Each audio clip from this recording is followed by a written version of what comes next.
Bonjour, bienvenue dans votre chaîne Univers Mathématique. Dans cette vidéo, je vais traiter avec vous la question suivante. On veut déterminer une équation cartésienne d'un plan dans l'espace, partie 2.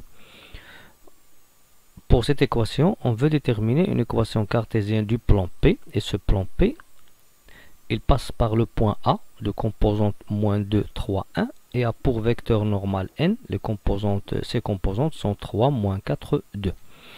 Donc, d'après cette figure, le plan P, comme on l'a donné ici, d'après l'énoncé, il passe par le point A, et il a pour vecteur normal n. Qu'est-ce que ça veut dire n vecteur normal au plan P? Ça veut dire que le vecteur n, il est orthogonal, c'est-à-dire perpendiculaire à tout autre vecteur situé dans le plan P.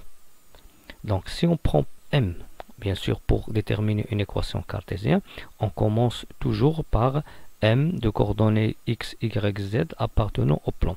Si on prend M, un point du plan, on va considérer ici le vecteur AM, et puisque n est un vecteur qui est normal au plan, alors elle est perpendiculaire à ce vecteur qui est AM.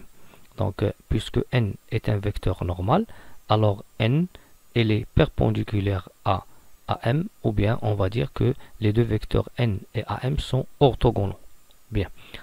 Puisque les deux vecteurs sont orthogonaux, cela est équivalent à dire que le produit scalaire AMN est égal à 0. Reste maintenant à calculer ce produit scalaire. Donc le n, il est défini par les composantes dans l'énoncé, et on doit calculer et déterminer les composantes du vecteur AM.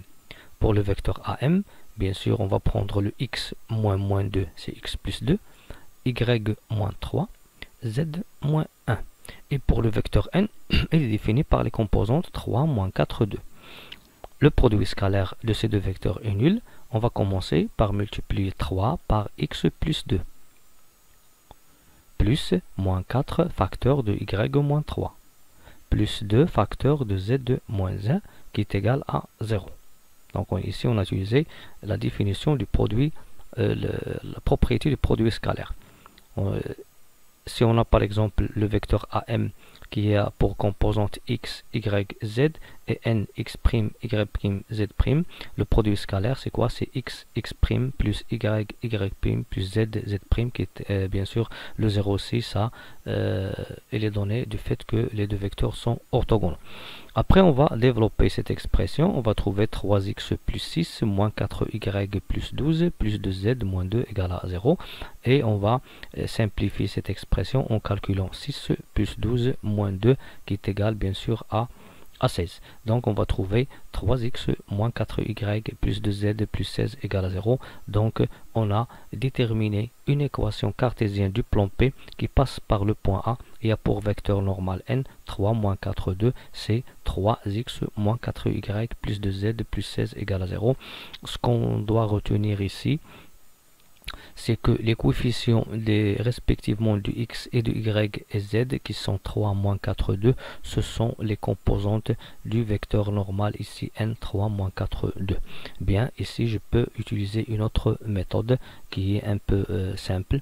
Bien, du fait que qu'on a un plan qui a pour équation ax plus by plus cz plus d égale à 0, alors si je veux déterminer un vecteur normal à ce plan, c'est le vecteur de composantes a, b, c qui sont les coefficients respectivement de x, y et z. Bien, pour cela, puisque n il est donné d'après l'énoncé qui est de composante 3, -4, 2 est un vecteur normal au plan, alors p est là pour équation directement 3x moins 4y plus 2z plus d égale à 0. Donc bien sûr le 3 et le -4 et le 2, ces coefficients sont les composantes du vecteur normal n. Bien, pour déterminer, reste maintenant à déterminer la valeur de d. Et pour déterminer la valeur de d, on va revenir au point A, puisque le point A il appartient au plan P. Et là pour composante -2, 3, 1, on va remplacer respectivement x, y, z par -2, 3, 1, et on va trouver que l'équation 3x moins 4y plus 2z plus d égale à 0, elle va devenir 3 fois -2 moins 4 fois 3 plus 2 fois 1 plus d égale à 0, on aura ici une équation à une seule variable qui est d. Donc moins 6 moins 12 plus 2 plus d égale à 0. Donc d est égal à 6 plus 12 moins 2 qui est égal à 16. Donc on a déterminé la valeur de d. Par suite, l'équation cartésienne qu'on a trouvée ici du plan P, c'est l'équation 3x moins 4y plus 2z plus 16 égale à 0. C'est-à-dire ici, on a deux méthode pour déterminer une équation cartésienne du plan définie par un point et un vecteur normal. Soit on passe du fait que le produit scalaire de AMN est égal à 0 et on calcule le produit scalaire, on trouve directement l'équation, ou bien on va prendre les composantes du vecteur normal et on va bien sûr les écrire ici comme coefficients des x, y et z. Reste à définir ou bien déterminer le d, la variable d, et d bien sûr on va déterminer sa valeur en utilisant le point qui appartient au plan. Merci.